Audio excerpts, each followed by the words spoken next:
Hey everybody, welcome to Money's No Object. I'm your host, Dylan Howell. This is episode number 168 of our YouTube channel and podcast, and I cannot be more excited to continue sharing with you guys personal finance topics that I think could be useful for you in your long-term financial journey. Today we are going to be talking about budget killers, and this is really going to build off of our conversation yesterday when it came to overspending and your debt. But today we're really going to be focusing on things that are destroying your budget actively or could be destroying your budget actively in the future, and things that you need to look out for if you want to live well below your means and live in a way where you can give, save, spend, invest, all of the things in a comfortable way. Before we get started though, if you could go down below, hit the big red subscribe button, like this video, leave any feedback in the comments down below, and I'll be sure to respond to anything you leave down there. If you're listening on Apple or Spotify podcast, then be sure to subscribe and leave me a review on either one of those platforms. Follow me on social media at MNO with Dylan, and that's really good supplemental materials to all the things I'm putting out in these long form episodes on YouTube and the podcast every single day. And then if you need somebody to create a financial plan that is specific to you and your family's situation and keep you accountable to that plan over the long term, then I can do that. Just go to my website, www.mnowithdylan.com. Click on the Work with Dylan tab, and you can choose the financial coaching session type that would work best for you, and we can begin pushing towards your long-term financial goals together. So let's be honest with ourselves. How many of us out there are actually making a written budget? How many out there are actually sitting down month to month by yourself if you're single, or with your spouse if you are married, and going line by line through your budget, income and expenses, in order to see how much you're spending on things, in order to see how much income you're bringing in, and in order to see how much money is left over at the end of the month and what you are trying to do with that money? You should be doing that, right? This is part of the financial action plan. This is the first part of the financial action plan, is that you should be budgeting at least monthly. A unique monthly budget is what we are looking for. And the truth is that most people will not do it. Most people just kind of look past that and jump to the second part. They want actionable steps of things to do with their money, because a budget is not something that you are doing with your money. It is something where you are directing the money that you do have. You're not actually using it in some way, shape, or form. And so people get bored with the budget. Well, let me tell you, the budget is the most vital part of the financial action plan, because without knowing where your money is going, then you are doomed for it to just fly out the window, right? You are doomed for your budget to be killed. You are doomed to spend more than you make, or not be able to save as much as you thought you would, or not be able to pay on debt as much as you thought you would. You will never find yourself in a better position if you are not budgeting. Not budgeting is typically only going to lead us into our worst financial habits, which tend to be overspending and allocating money to places where it does not need to be allocated. And that's the big point of today, is that there are times, very often, that we are allocating money to places where our budget does not say that that money needs to be allocated. And we are doing things financially that are killing our budget. And most of these things are silent killers. Most of these things are taking advantage of us financially on a day-to-day basis. It's not something where it's a big one-time thing. It is where we are falling into financial habits that are not good for us. We are falling into financial habits that are detrimental to our long-term financial health. And so what we're going to talk about today are budget killers, are things that are going to eat away at our budget and not allow us to meet our financial goals over the long term. And so we'll just jump right in to what these budget killers may look like. First, too many small trips to the grocery store. Okay, now you may not think this is a big deal, but if you watched yesterday's episode, you know, and I've told you that food and groceries are one of those places where we are going to consistently overspend if we do not pay attention. If we do not pay attention to the money that we are putting out in that area, then we will consistently overspend. Not only will we overspend in that area on a normal basis, we will overspend even more if we are going to the grocery store multiple times a week on a smaller basis. So if you're somebody who you're like, hey, I'll just stop at the grocery store tonight and pick up the stuff I need for dinner for tonight and tomorrow, or just for tonight, and then the next night I'll come back and I'll, get the things I need for dinner that night. you are going to overspend so much more than somebody who's just going to the grocery store one time a week. You are going to way overspend your grocery budget because you don't feel like there's a friction, right? There's a friction to filling up your grocery cart, right? To filling up the cart, there's a friction because you can see what you've put in there, and it seems substantial if you fill it up for the entire week. It seems like you have put in a substantial amount of things to the grocery cart, right? If you make any non-listed purchases from that week's grocery list, and you maybe want an extra snack for that week, or you want an extra drink to have with your dinner that week, or whatever it may be, right? If you are making some unscripted purchases, then it's likely that those unscripted purchases are not going to be too much in dollar value because you are already spending a lot on your groceries because you're spending a week's worth of groceries. But if you are going multiple times per week, what are you doing to yourself? You're putting yourself in a position where you are likely to make some unscripted purchases every single time that you go. And then once you add up all of those unscripted purchases, you are more likely to spend more money. Not only that, but if you're going and you are just buying things that you need for the night or for the couple of days every time that you go, you may be thinking to yourself, oh, well, I'm not going to spend much money every time I go in here. Well, that can lead you to buying more premium things because you're thinking, oh, well, that's only, $7, or that's only, $4 versus, the $2 generic, or that's $7 versus the $5 generic. And you are more likely to upgrade your taste, right? You're likely to get more bougie taste, as they would say, right? You're likely to get more expensive taste because you're like, I'm not going to spend that much money anyway. Well, throughout the course of the week, you will end up spending more money. So small grocery trips can kill your budget. Go to the store one time a week, make a list, stick to the list as best as you can, and stick to your budget as best you can. Go to the store one time a week and buy everything you need all at once. I understand if you forget something, you have to go back, but don't plan on going to the store multiple times a week because it will eat your budget away. Another thing that can be a killer to the budget is not accounting for your cash. Not accounting for cash that you may take out of the ATM, right? Maybe you need money, physical cash money for something. So you stop by the ATM, you get the money that you need. Well, typically what we'll end up doing is we will spend the money on whatever it is that we took it out of the ATM for. And that may be perfectly budgeted for and perfectly listed and accounted for. And that's all fine. But any change that we have from that money that we took out, or any extra money that we took out, that is a potential issue.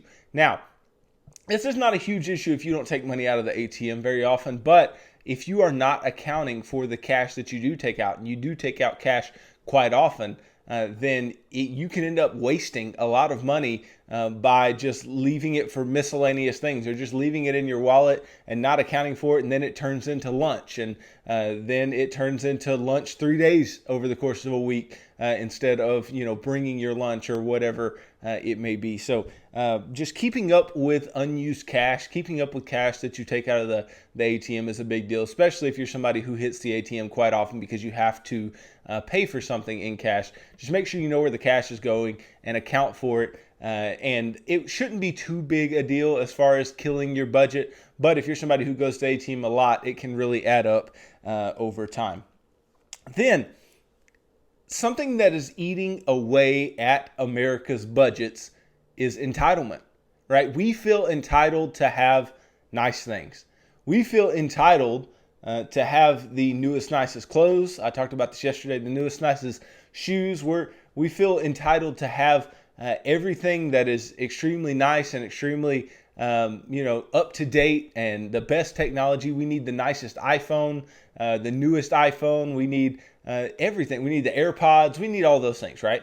And in wanting all of these things and constantly being where we feel like we have to get the next best thing, we are going to eat away at our budgets. We are going to tear our budgets apart because these things are costly. It is costly to live a high on the hog type of lifestyle. It is costly to live a lifestyle where you have the newest and nicest thing. You should only be having the newest and nicest thing if you have the newest and nicest income, right? If you have the income to be buying the newest and nicest things, and you are out of debt, and you have an emergency fund set up, right? You shouldn't be spending frivolous money on a whim unless you have frivolous money to spend.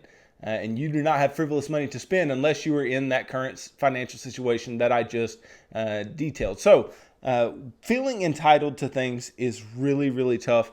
And it's not something that's tangible, which is also really, really tough, because entitlement is a feeling, right? It is an emotion. It's something that we may feel about ourselves, that we are entitled to a certain product, a certain good, a certain service.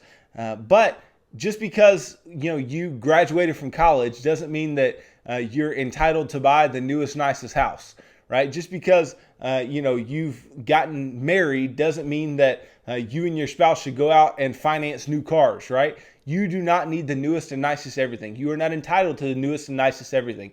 I like to tell people you don't deserve anything until you can pay for that thing in cash, right? You don't deserve anything until your bank account says you deserve it. There is no entitlement to just working, right? There is no entitlement to just not having for a period of time, right? Just because you don't have something for a period of time and you put off for a period of time doesn't mean you can just go and buy something because you've waited for some period of time, unless you have built up the money in order to buy that thing. And the problem is that most of us, we feel like we deserve things that we do not have the money for, right? And so you need to get ingrained in your mind that you only deserve things that you can save the money for. You only deserve things that you have worked for and that you have taken the money aside, and you will pay for that thing in cash. And so even though you may like nice things, we all like nice things, we have to remember that just because there are nice things out there do not mean that those nice things are going to get us to financial freedom and financial success. Typically, we buy those nice things to put on like we have financial freedom, like we have financial success, when that success is actually waning. So we need to make sure that we are putting the first thing first and not just trying to put on airs that we are better than we actually are financially. Then there are a couple areas that I talked about yesterday that really eat away at your budget. And I'm not going to harp on you too hard about these today because I have already talked about them, but it will be important to circle back because these are some huge areas in your budget that if you're not taking care of them, they can eat away at your budget and they can kill your budget over time. First of all, cable TV and internet, and I'll lump in their phone bills, right? Those bills can be expensive. They can be very, very expensive. I mean, if you have AT&T internet, AT&T phone bill, and DirecTV all bundled together, yes, you can get a discount for bundling, right? But you're likely spending a few $100s just on those three things alone, depending on the type of package that you've chosen. That's expensive. That's a lot of money to be spending just on internet and TV and phone, right? And these are expenses that are going to come back around month after month after month. And again, I talked yesterday about us feeling loyal about things that we shouldn't feel loyal about. There should be no loyalty to any of these companies. We need to be negotiating our bills downward or leaving these companies and finding the best deal that we can get. Because at the end of the day, Wi-Fi is Wi-Fi, right? You may get different speeds, different megabits per second type things, but Wi-Fi is Wi-Fi. And also a phone service is a phone service, right? Now, we need to make sure that we can get something adequate for our needs, but a phone service is a phone service. And then cable TV, you don't really need cable or dish TV anymore. As many streaming services as there are that are far cheaper and far more cost effective, you can take advantage of those for a much lower price. So this can eat away at your budget if you allow it to, if you fall into the habit of just paying the bill month after month. And the crazy thing is that these are some of the most commonly auto-paid bills that there are. And so you put those bills on auto-pay and you never think about those bills coming through month after month, but those can be the ones that are eating away at your free cash flow month after month.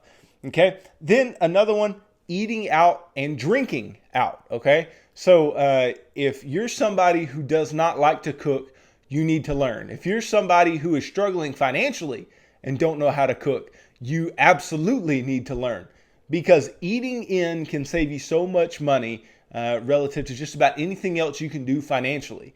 So you need to make sure that you are taking advantage of the opportunity of eating in, because eating out for the exact same food, for the exact same thing that you would order somewhere else, if you were to just make it at home, you can save so much money. Yes, the convenience factor goes away. Yes, it's going to take you some time to actually cook it and some effort to actually cook it, but you are going to save money. And that is the point. The point is we want to save money. We want to make sure that we have money left over and that our budget isn't getting killed. So eating out is going to be a huge detriment to our budget, but also drinking out, right, is a big detriment to our budget. This is not something that is normalized for some people, but for a lot of people, a lot of you are going out on the weekends and drinking, going to bars or clubs or whatever, and you're buying drinks for yourselves and your friends or your spouse or whatever it may be, or your girlfriend or your boyfriend, whatever, right? You're out buying drinks and enjoying life, which is fine. Enjoy life, right? If you want to have a drink, that's on you. But do you know the markups on drinking out? Do you know the markups on going to a bar, to a club and ordering a drink or what? It is absolutely huge. And the people who are going out and doing this, you could be tearing your budget apart if this is a part of your normal life, right? If you're doing this on a consistent basis, and you know the bill that you're racking up consistently in this place, it is a lot of money. Maybe you need to bring the party to the house for a little while and allow yourself to save on that part of your spending, because those things are just so expensive to do on a consistent basis. I'm not saying if you go and do this once that it's going to be a budget killer for you, but if it's part of your lifestyle, if it's something that you do consistently, same way with eating out, right? If it's something that you do consistently and something that is becoming an issue for you financially, then it can eat away at your budget over the long term. And so you just need to be cognizant of that place and make sure that whatever you're going out to do, eating or drinking, that it is not tearing your budget apart. And anything that you are going to do, you make sure to budget for, and you don't just say, oh, well, I'll just use some extra money I have laying around. That is not going to turn out well for you. Budget everything that you're going to do, and it will keep you accountable to being able to live a strong and a healthy financial life as you move forward. Now, if you really want to get into one of the largest killers of budgets over the lifetime of somebody financially, one of the biggest killers is car inflation. And I don't mean the price of your car going up in value over time. I mean that you want a nicer and nicer car over time. This can eat away at your budget in a crazy way, right? We have talked time and time again about how the average monthly payment of a new car in America today is well over $500 a month.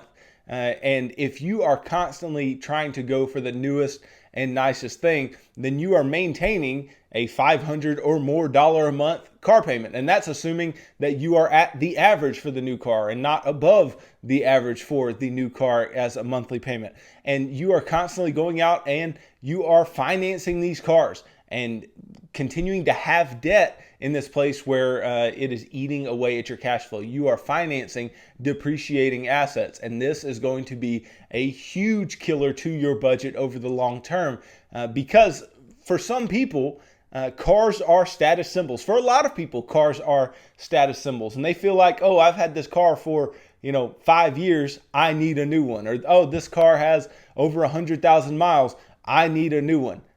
No, you don't, okay? Like, I'm not saying to drive every car that you ever have until the wheels absolutely fall off. Yes, there are limitations. Yes, there are reasons that you should go out and get another vehicle. Notice I didn't say a new vehicle, I said another vehicle. But we always feel like we have to upgrade. We always feel like, hey, my last truck was a Toyota Tacoma. Now I need a 4-door Toyota Tundra, right? I need something new. I need something bigger and better and nicer. And I need, something that shows that I make more money now. And I need, no, you don't. You absolutely don't. And this mindset that says that you do is what is killing your budget very likely.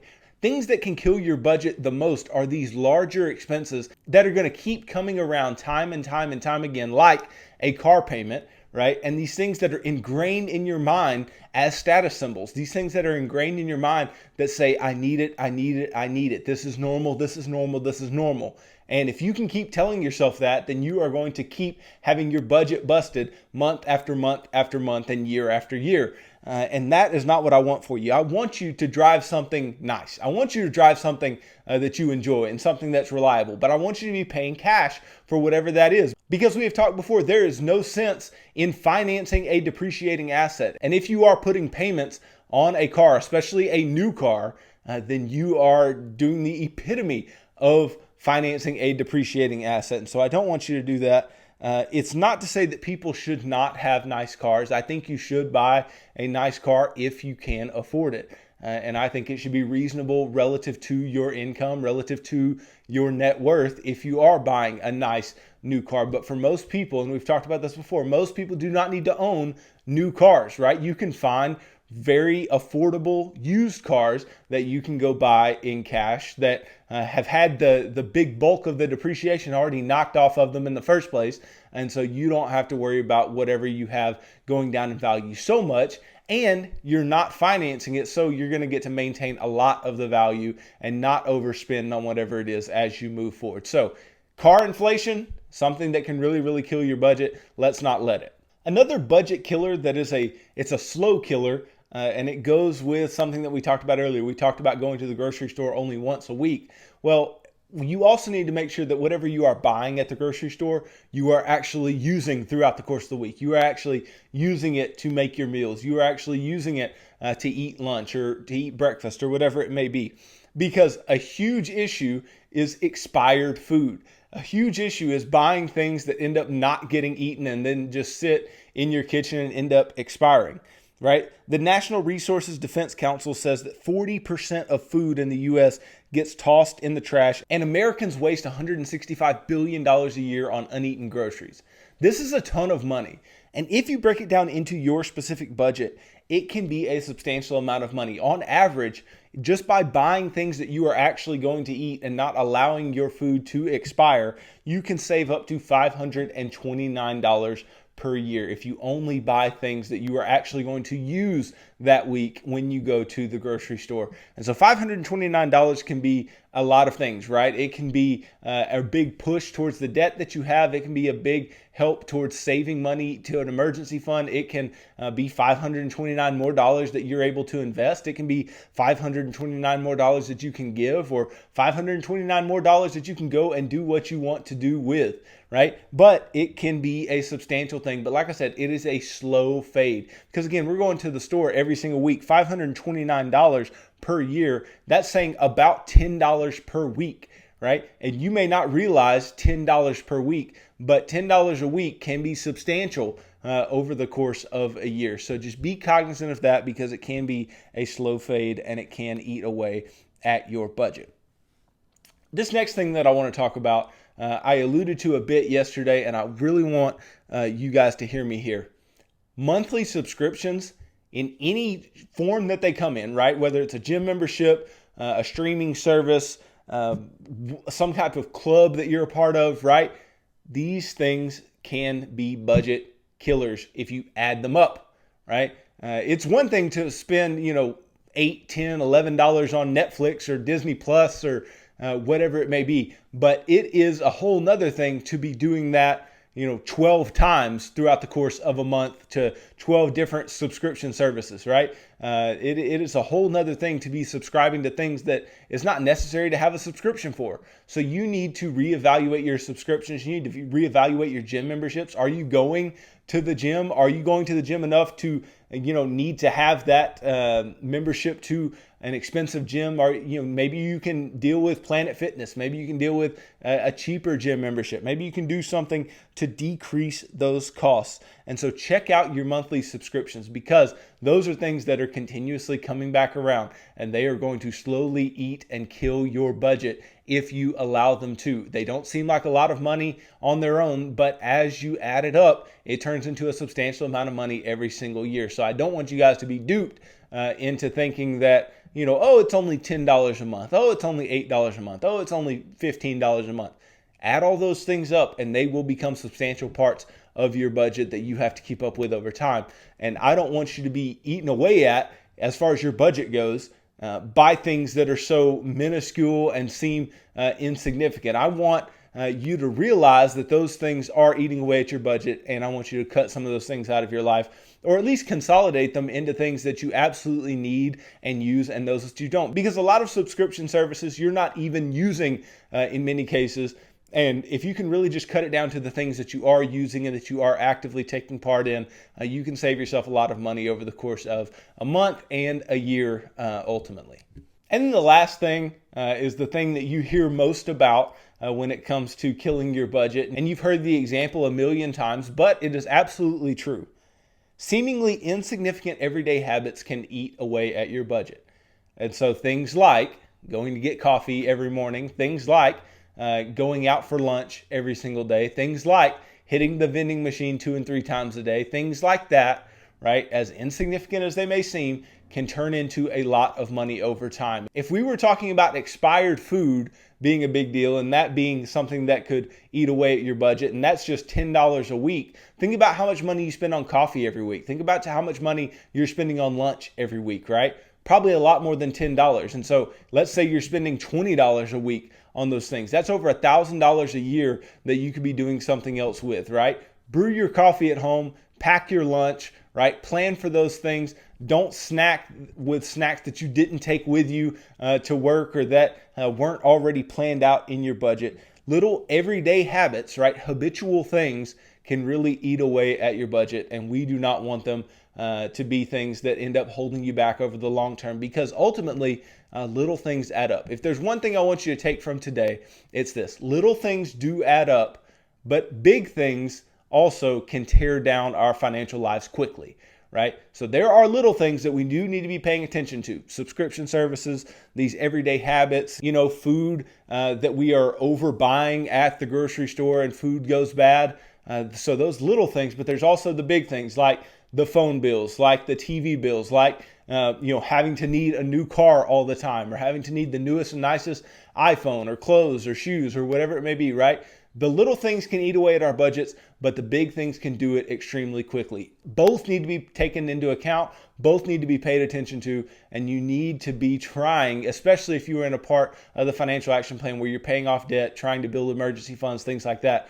Try to cut out as much of these things that are going to eat away at your budget over the long term. That way you can get into a place of financial strength, and then maybe you can find some middle ground as to the bad habits that you previously had with spending and with things that killed your budget, and maybe being able to indulge a bit in a new free financial lifestyle.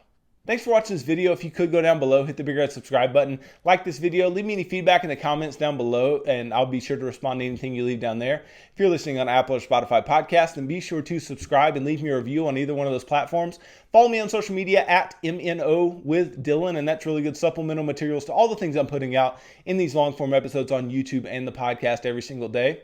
And then if you need somebody to help you to create a financial plan that's specific to you and your family's needs and keep you accountable to that plan over the long term, then I can do that. Just go to my website, www.mnowithdylan.com. Click on the Work with Dylan tab, and you can choose the financial coaching session type that would work best for you, and we can begin pushing towards your long-term financial goals together. So tune in tomorrow as we talk about some ways that we can take payments and debt payments that we previously had, and we can turn those things that were drains on our cash flow into things that are going to increase our cash flow over the long term. So thanks for tuning into this episode of Money's No Object. I'm your host, Dylan Howell. God bless.